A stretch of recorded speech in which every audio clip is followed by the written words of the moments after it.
They think power comes from corner offices and loud voices echoing across conference rooms. That's the kind of thinking that got this whole mess started in the first place. I'm Anthony Morrison, 48 years old, and I've been managing critical infrastructure networks since my Army Rangers discharge after Desert Storm.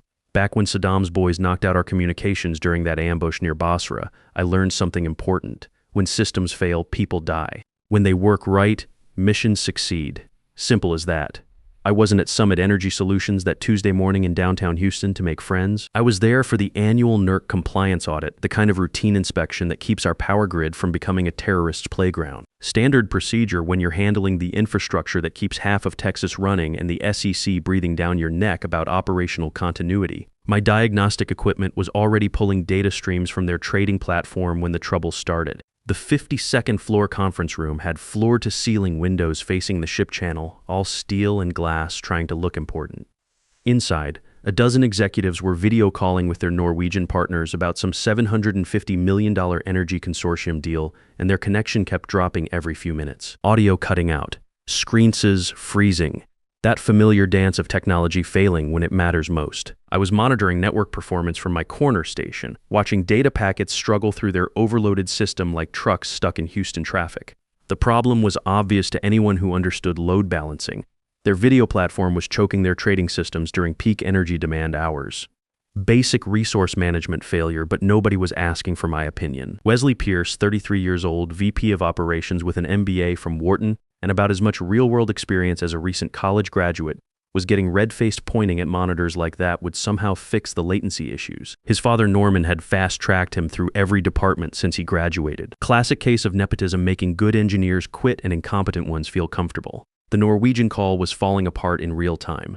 Voices cutting in and out, presentations stuttering, those awkward pauses when nobody knows if the other side can hear them. I could see the bandwidth allocation charts on my screen clear as day. Their system was choking on its own ambition, trying to run Formula One races on city streets. "Are you still there? We're losing your audio again," came the voice from Oslo through the conference speakers. Wesley spun around the room looking for someone to blame, and his eyes locked on me. "You," he said, loud enough for the whole floor to hear. "You're the IT guy, right?" I looked up from my diagnostic displays. "Anthony Morrison. I'm here for the NERC compliance review through Secure Infrastructure Systems." "Great. This network is garbage. Fix it now." I kept my voice level professional. "I'm not your employee, Mr. Pierce. I'm contracted for regulatory assessment only." That phrase hit him wrong. His face went from frustrated red to angry purple. "I don't care who signs your checks. This call is costing us millions, make it work." The room went quiet except for the Norwegians asking, "Hello, are you still there?" through the speakers. Everyone was watching now. Investors, board members, his own father suddenly interested in the show Wesley was putting on. I explained the bandwidth issue in simple terms. Suggested they reschedule during off-peak hours when their energy trading platforms weren't consuming most of their network capacity. Basic network management, the kind of thing any competent IT department would know without being told, but Wesley was past listening to solutions. "Are you telling me how to run my company?" His voice cracked like a teenager arguing with his parents. "Do you know who I am?" I knew exactly who he was. I'd seen his type in the Rangers, officers who confused rank with competence, who thought volume equaled authority. They usually learned better when the bullets started flying, but in corporate America they could coast on family connections indefinitely. The Norwegian partners were still on the line, audio cutting in and out, listening to their potential business partners have a public meltdown over basic technical difficulties. Professional as always. Then Wesley did it. The thing that changed everything. He pointed at the door like some movie villain and raised his voice loud enough for 3 floors to hear. "You're fired. Security will escort you out. Send your final invoice to accounting." The words hung in the air like smoke from a gun nobody meant to fire. The Norwegian call went silent. Even the network traffic seemed to pause. I stood up slowly, methodically closing my laptop and coiling my cables. 24 years of infrastructure engineering teaches you to document everything, and I'd been recording performance metrics since I arrived. Every bandwidth spike, every failed connection, every unauthorized access attempt. All timestamped, all logged, all admissible. "Understood," I said, sliding my laptop into its case. "Good luck with your merger." Wesley smiled like a man who thought he'd won something. He had no idea he'd just fired the only person who understood how their infrastructure actually worked. I walked out while he was still lecturing the room about accountability and getting results. The elevator down was smooth and quiet, exactly the kind of smooth you get when systems are properly maintained by people who understand how they function. From the marble lobby, I made 3 phone calls. First to my supervisor at Secure Infrastructure Systems. He laughed when I explained the contract termination. Not surprised, just tired of dealing with energy executives who confused bluster with business sense. Document everything, he said. Send the compliance report as is. If they want to fire the auditor before the audit's complete, that's their NERC problem, not ours. Second call was to my lawyer. When you're handling energy infrastructure, every change has to be documented for regulatory compliance. Contract terminations, access revocations, system modifications. The lawyers love paper trails almost as much as the regulators do. Third call was interesting. Bradford Stevens at Pinnacle Financial had been trying to expand their energy trading operations for months, but they couldn't find infrastructure that met federal requirements. We'd worked together on their Gulf Coast expansion, and he knew quality work when he saw it. "Anthony, perfect timing," he said when I reached him. "We just heard Summit might be having some technical difficulties. Anything to that rumor?" I told him the truth. Their current infrastructure management contract had just been terminated, and their systems would be reverting to baseline configuration within hours. If Pinnacle was still looking for enterprise-grade energy trading platforms in Houston, this might be an opportunity worth discussing. We arranged lunch at the Capitol Grill on Westheimer. No urgency, no drama, just 2 professionals discussing business opportunities over good Texas beef. I drove home to my River Oaks apartment, made coffee, and opened my laptop to begin the most important part of my day. When you're managing enterprise energy infrastructure, you're not just flipping switches in some server room. You're controlling trading algorithms that move billions of dollars per second, backup systems that keep hospitals running during hurricanes, security protocols that protect critical infrastructure from foreign hackers. It's the invisible foundation that keeps the American economy humming. And when that management contract gets terminated, those systems don't keep running out of loyalty. Contract terminated means premium services discontinued. Systems revert to baseline configuration. Everything documented, everything legal, everything by the book. I didn't sabotage anything. Sabotage implies malice. This was pure procedure. When a management contract ends, you follow established protocols, like a lease expiring on a luxury apartment. The tenant doesn't get to keep the premium amenities just because they've gotten comfortable. First change was network priority routing. Summit's high-speed trading platform went from dedicated fiber channels to shared bandwidth pool, not broken, just not special anymore. Their data packets had to wait in line with everyone else's email and cat videos. In energy trading, milliseconds matter, and they just lost their express lane. Next came security protocols. The custom authentication tokens I'd configured for their executive team had expiration timers built in. Standard security practice. 8 hours after contract termination, those tokens would expire automatically. No active management contract meant no authority to issue new ones. Then firewall configurations reset to manufacturer defaults. Their specialized port forwarding disappeared. VPN tunnels closed. Remote access privileges cleared. Nothing malicious, just removing the custom setup that required active maintenance. The backup systems were next. Their redundant power supplies, climate control monitoring, emergency failover protocols. All the invisible safety nets that keep critical systems running during hurricanes, power outages, cyber attacks. Without active management contracts, these premium services automatically discontinued. By 4 p.m., their network was running like any other basic office setup. Functional but slow, connected but unreliable, working but not optimized. The difference between a NASCAR engine and a rental car. Both will get you places, just not at the same speed. My phone started buzzing around 5:30. First a text from Wesley, network issues. Fix this. Then unknown numbers, probably their IT department trying to figure out why their premium services had vanished. I archived the messages without responding. Professional contractors don't provide services after termination. You want technical support, you need an active contract. The lunch meeting with Bradford Stevens went better than expected. We met at the Capitol Grill, one of those Houston places where serious business gets done over serious stakes. Bradford was already there when I arrived, studying his phone with the focused expression of a man watching energy futures move in real time. "Anthony, good to see you," he said. Standing to shake hands, I take it Summit wasn't as interested in your recommendations as they should have been. I gave him the diplomatic version. Creative differences about operational priorities, contract terms that couldn't be reconciled, mutual decision to part ways. In our business, you learn not to burn bridges even when the other side has already lit the match. "Their loss," Bradford said, cutting into his ribeye. We've been looking at Houston expansion for 8 months, but the infrastructure requirements for federal compliance are pretty specific. FERC doesn't mess around when it comes to energy trading security. I showed him the technical specifications I documented during my summit assessment. Clean fiber connections, redundant power systems, climate-controlled server environments, dedicated security protocols. Everything Pinnacle needed for their regulatory requirements, just waiting for proper management. What kind of timeline? Bradford asked. I explained that Summit's premium services were already reverting to baseline. Their infrastructure lease agreements were tied to the management contract, and without active management, those leases would be available for competitive bidding within 48 hours. Standard commercial practice. Bradford set down his fork and pulled out his phone. I need to make some calls. How quickly could we have this operational? With the right paperwork and Pinnacle's existing certifications, systems could be live within a week. The infrastructure was already there. It just needed new management. He was dialing before I finished talking. While he coordinated with his legal team about expedited contracts, I watched the Houston skyline through the restaurant windows. Somewhere up in that glass tower, Summit was discovering their network wasn't performing quite like it had that morning. The second wave of problems would hit during overnight trading. European energy markets were opening and Summit systems would be crawling along at shared speeds. In energy trading, slow equals expensive, and expensive equals very angry investors. Bradford finished his call and turned back with the kind of smile businessmen get when opportunity knocks loud enough to hear. Legal says we can fast-track this if the infrastructure meets our specifications. Question is, are you interested in managing this setup for Pinnacle? I was interested. Pinnacle Financial had a reputation for treating technical staff like professionals instead of servants, and their compliance standards meant real job security in an industry where regulations change faster than oil prices.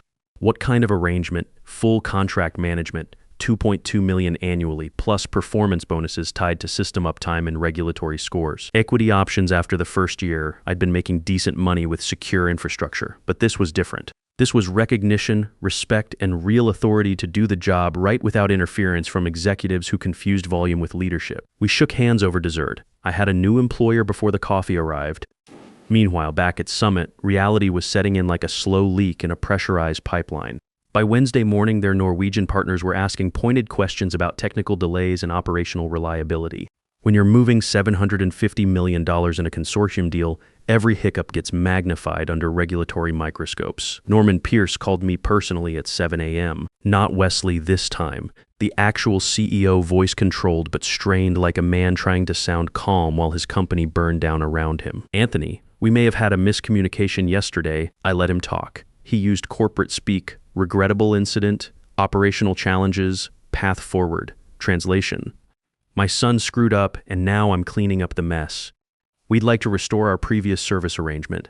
Same terms, immediate implementation. I explained that the original contract no longer existed. Those terms had been terminated, along with my security clearances. New arrangements would require fresh negotiations, background checks, federal approvals.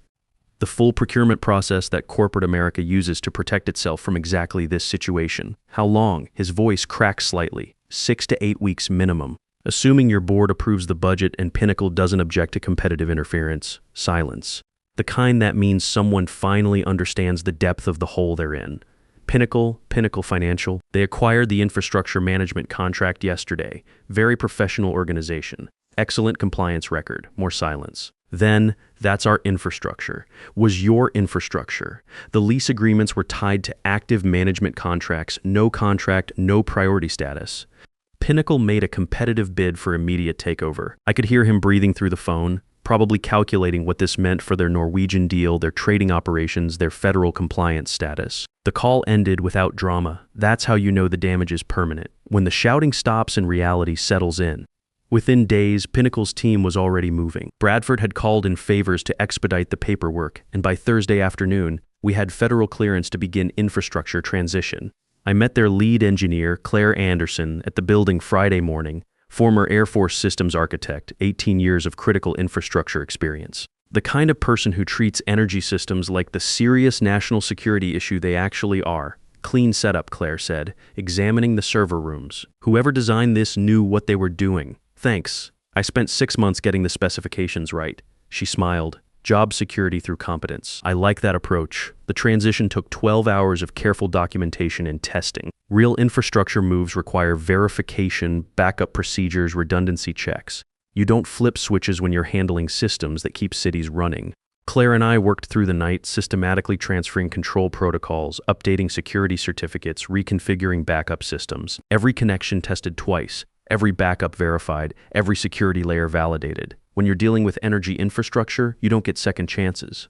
Anthony, this is some of the cleanest documentation I've ever seen, Claire said around 3 a.m., reviewing the system specifications. Most contractors leave you guessing about half the configurations. Rangers don't leave loose ends, I said, running diagnostic checks on the primary trading platform. Every system needs redundancy. Every protocol needs documentation. Every failure point needs a backup plan. She nodded, understanding immediately. Military infrastructure thinking applied to civilian systems. Plan for the worst, document everything. Trust nothing to chance. By Monday morning, Pinnacle was running full energy trading operations with zero downtime. Their platforms hummed along at optimal speed. Their European transfers completed on schedule. Their backup systems tested and verified. Everything Summit had been paying for, just under different management.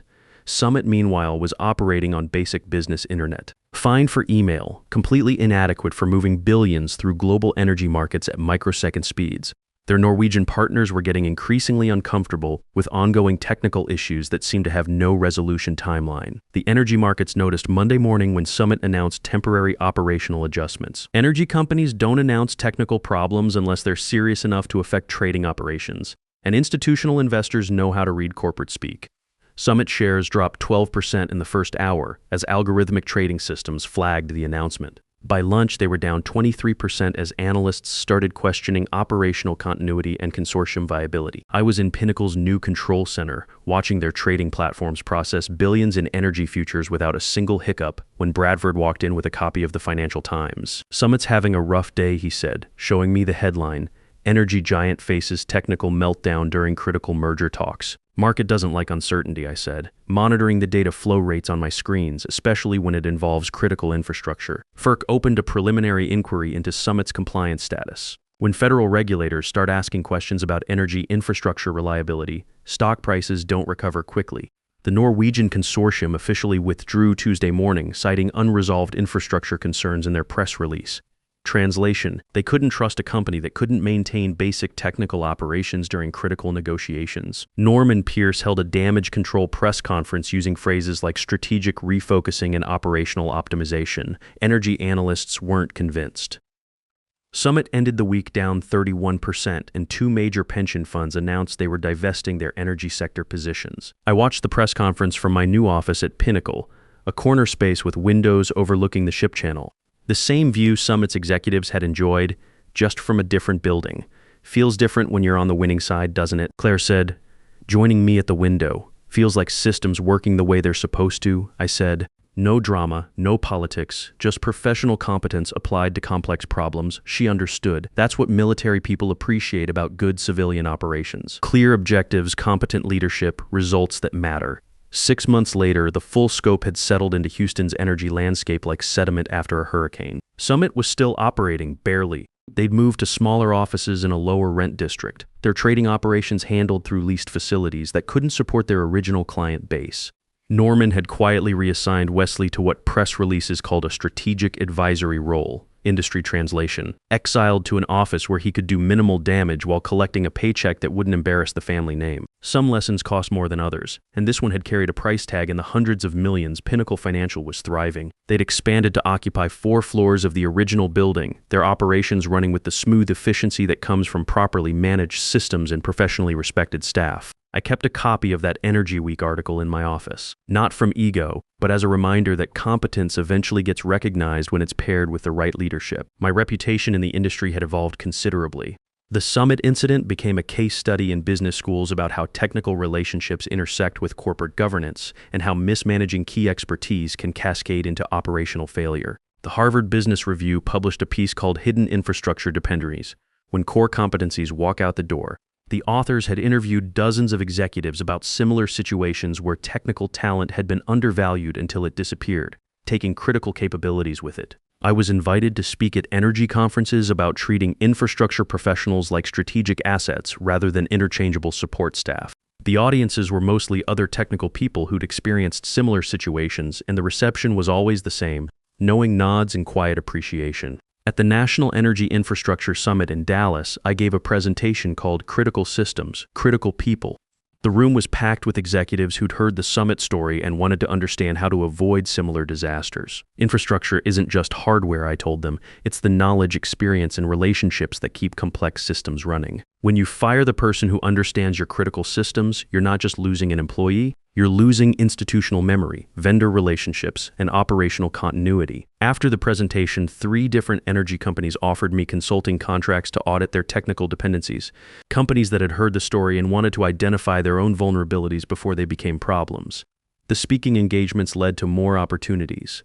I found myself working with executive teams to identify critical infrastructure relationships and build proper management protocols around them. The work was satisfying in ways that pure technical consulting never had been. I was helping prevent other technical professionals from experiencing what I'd gone through while educating executives about the real value of infrastructure expertise. Pinnacle promoted me to Chief Infrastructure Officer after my first year, with full authority over technical staff and strategic planning. The equity options Bradford had mentioned were worth significantly more than anticipated as Pinnacle's expansion continued across multiple energy markets. But more valuable than the money was the professional respect.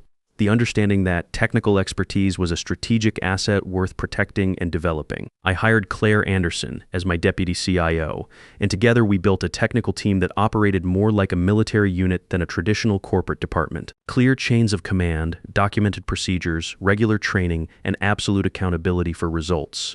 No drama, no politics, just professional competence applied to complex problems. The industry noticed Pinnacle's technical reliability became a competitive advantage that attracted larger clients and more sophisticated trading operations.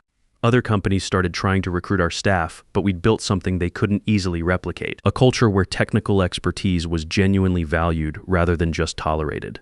I also got involved with veteran organizations in Houston, helping other ex-military technical professionals transition into civilian infrastructure careers.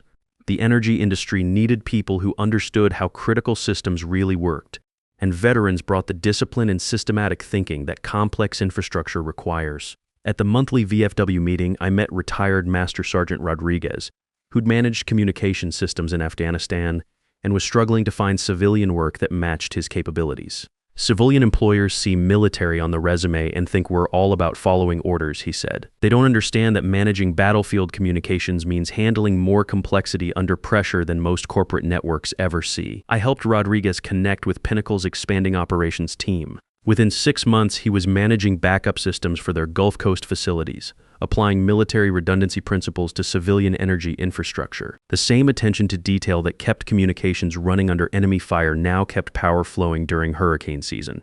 Meanwhile, Summit continued to struggle. They'd hired 4 different IT consulting firms trying to rebuild what they'd lost. But enterprise infrastructure isn't something you can patch together with contractors and good intentions. Their client base had migrated to more reliable platforms.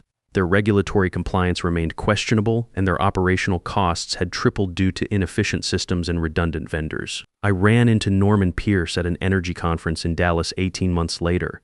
He looked older, grayer, the way people look when stress becomes permanent. We exchanged polite nods but didn't speak. Some conversations aren't worth having twice, and we both understood the situation perfectly. The final chapter came 2 years later when Summit was acquired by a larger firm in what the press called a strategic consolidation. Industry translation: they were bought out to eliminate a struggling competitor and absorb their remaining client contracts.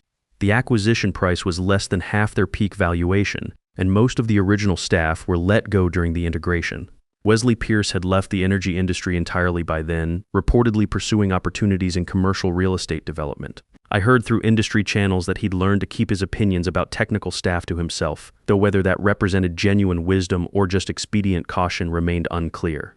The broader lesson had spread throughout Houston's energy community. Treat your technical people like professionals. Understand what they actually do for your operation. Build systems that can survive personnel changes without operational collapse. Companies that learned this lesson thrived. Companies that didn't found themselves struggling to explain technical failures to increasingly skeptical investors. I kept working, kept building, kept solving the kind of complex infrastructure problems that most people never see but everyone depends on. The work itself hadn't changed much. Networks still needed management. Security still required vigilance. Systems still demanded professional attention. But the context had evolved. Technical expertise was no longer taken for granted, and the people who possessed it were treated accordingly. The building still hums along efficiently, 4 floors of pinnacle operations running smooth and profitable, while the space that once housed Summit's executive conference room sits empty, waiting for new tenants who hopefully understand the difference between loudness and leadership.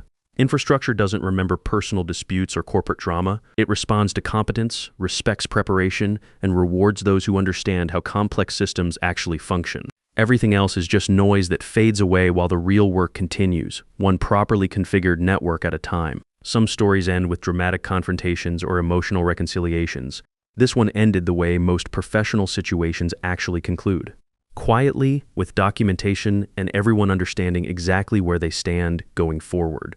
Power doesn't announce itself with corner offices and raised voices. It sits quietly in server rooms and contract clauses, waiting patiently for those who mistake volume for authority to discover the difference between what looks important and what actually matters. In the end, respect isn't something you can demand from a podium or inherit from a family name. It's something you earn one properly configured system at a time. One professional relationship at a time, until the day someone tries to fire you and discovers they just handed their entire operation to the competition. Look, I'm not telling you this story because I want sympathy or congratulations. I'm telling it because every one of you reading this has dealt with someone like Wesley Pierce. Some arrogant executive who mistakes their title for competence, who thinks they can push around the people who actually make things work. Maybe you've been in my shoes watching years of professional expertise get dismissed by someone who inherited their position instead of earning it. Here's what I learned. Your technical knowledge isn't just a skill set, it's strategic power.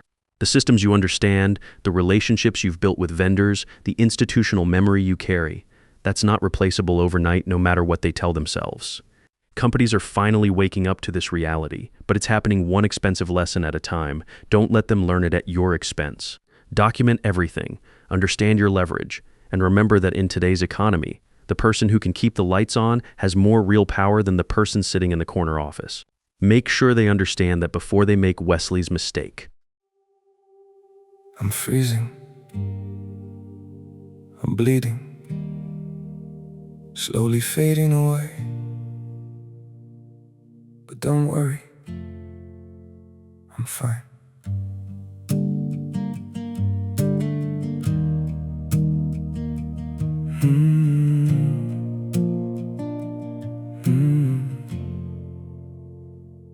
The cold has settled in my heartbeat, like winter living in my veins. Every breath feels numb and fragile. Every smile just hides the pain. I'm breaking quietly in silence, falling slow without a sound. Yet I keep saying I'm okay, while my world burns to the ground. I'm frozen here, I'm bleeding slowly, dying piece by piece inside. But I still whisper, it's alright, just to keep you from goodbye. I'm shattered, love, but don't you worry, I'll pretend till my last breath. Even while my soul is fading, I'll say everything's okay. Maybe pain just learned to live here. Maybe sorrow feels like home. So I wear my wounds like armor and survive them all alone. I'm frozen here, I'm bleeding slowly, dying piece by piece inside. But I still whisper, it's alright, just to keep you from goodbye. I'm shattered, love, but don't you worry, I'll pretend till my last breath. Even while my soul is fading, I'll say everything's okay. If you ever see me smiling, no, it's just my last defense. 'Cause sometimes love means hiding how much you're suffering.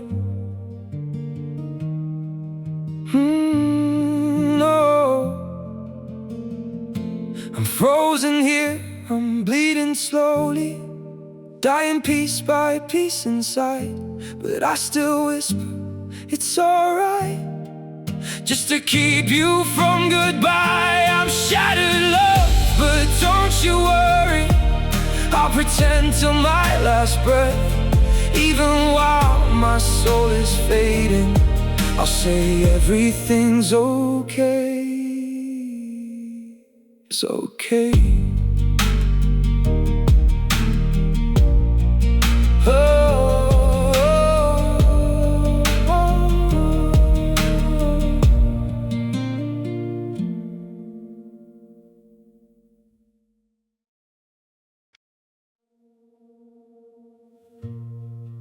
Don't pity me. My heart doesn't need your mercy. I can still stand on my own.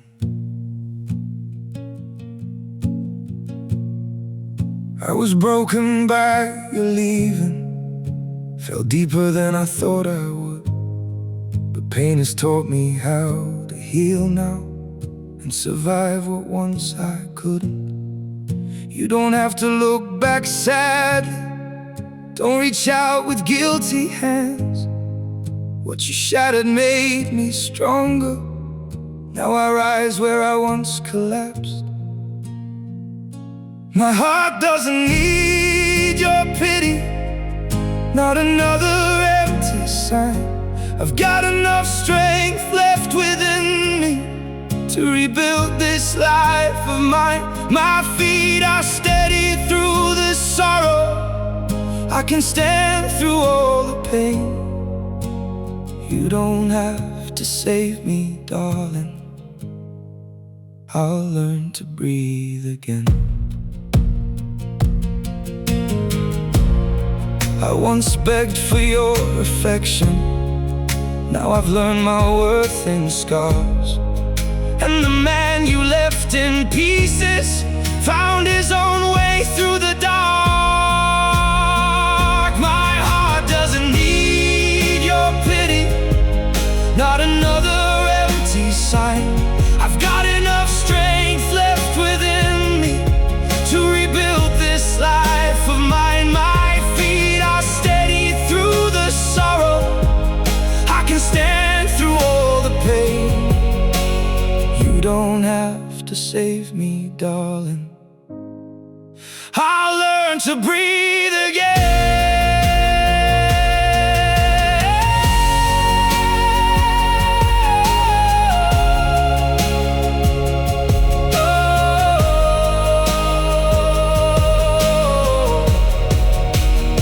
So keep your sympathy behind you, I don't need what's left undone. Sometimes losing who once broke you is how healing has begun. My heart doesn't need your pity, not another empty sign. I've got enough strength left within me to rebuild this life of mine. My feet are steady through the sorrow, I can stand through all the pain. You don't have to save me, darling, I'll rise alone again.